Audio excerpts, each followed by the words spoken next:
All right, this is Hannah with 1 hour experience on the foil. She has learned how to ride around on her knees and then move to the standing position, and last time was able to start doing some touch and goes. So we'll see how much progression we can get today. The lake's pretty clear, not many boats. She hasn't seen any at all with the weather, but the rain is moving in quickly, so she'll have to learn fast.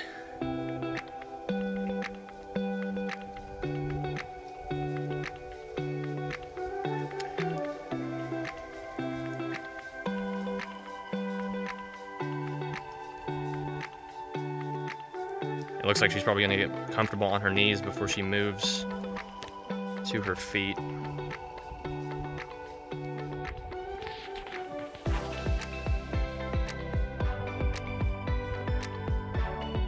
Nice transition.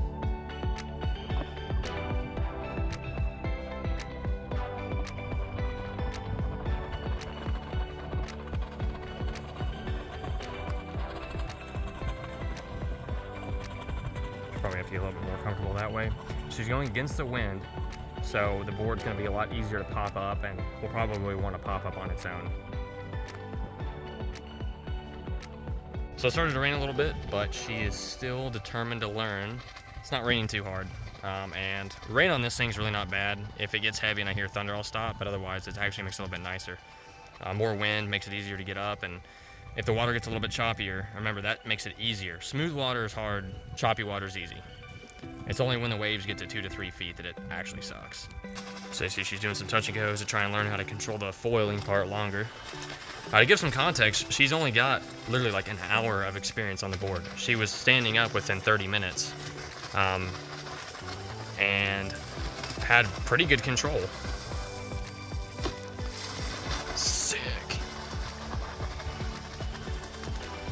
And this is on the classic 165 wing, so the intermediate wing, and she's still able to learn.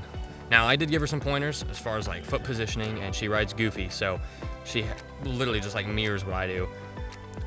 And I was able to give some insight on maybe a good speed setting for her. So she's on a speed setting 8, unless she, actually it may be a 9, I didn't change it back, oops.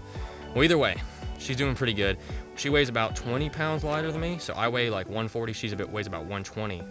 About 120. I don't know, she weighs 120, so I figured a speed setting 8 might be enough, but you really want like 13 to 14 mile an hour to get lift out here. That's what I've noticed. Against the wind, you could probably get away with 12 to 13, but as a general rule, I've done 13 to 14. But I've seen it as high as 16 when I go, and that's on a speed setting 9. And again, I weigh 140.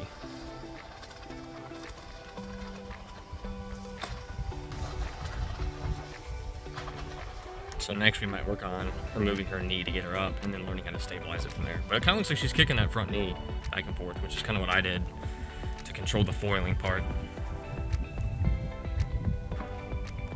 It's a good smack. The smacks, they sound bad, but they're really not. It's just you touching down. You'll learn to get smoother at those, and once you do, you just glide right back down and then ride it for a second and then pop it back up. And then when you get really good, then you're not bad.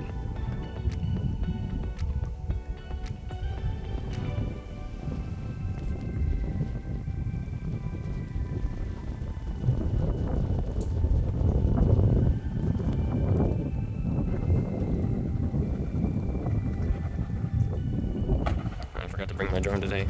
Dadgummit. That was actually a lot better.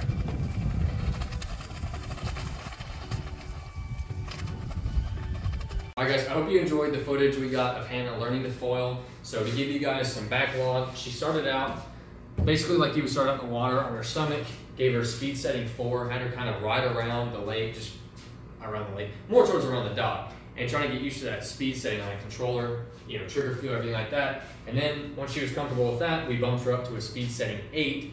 She was on her knees, kind of got that control of the board, you get more of the planing feeling and whatnot. And then from there, she was able to, on her own, move up to her feet. Now, when she moved up to her feet, she kind of moved up into this position where her back foot was more towards the middle of the board. What you want to do though is, and this is what I do because I'm a beginner still, I like to have my back foot more in the center of the mast. I feel like it helps your balance control, and then you're able to use that front knee, again, to shift your weight. So that's what we're going to be working on in the future, but As a surprise, we're also getting the 250 high aspect wing very shortly, and looking to make some more videos with that, with new people learning to foil, because there's a lot of people who want to learn how to do this, and I think there's no better way than to get one of the easier wings. So the 250 compared to say the 165 is supposed to be a lot more stable. It lifts at slower speeds, so it should be a lot easier for me to teach people how to foil, but first I have to myself learn how to foil on the 250, and it should be kind of a new experience considering they say every time you change a wing, it completely changes the foil. So I'm excited to make some videos about that myself and kind of give you guys a review of what I think of the two different wings and which one I think a beginner would like better, and I guess just see how far I can take it. Until then, stay tuned for next time.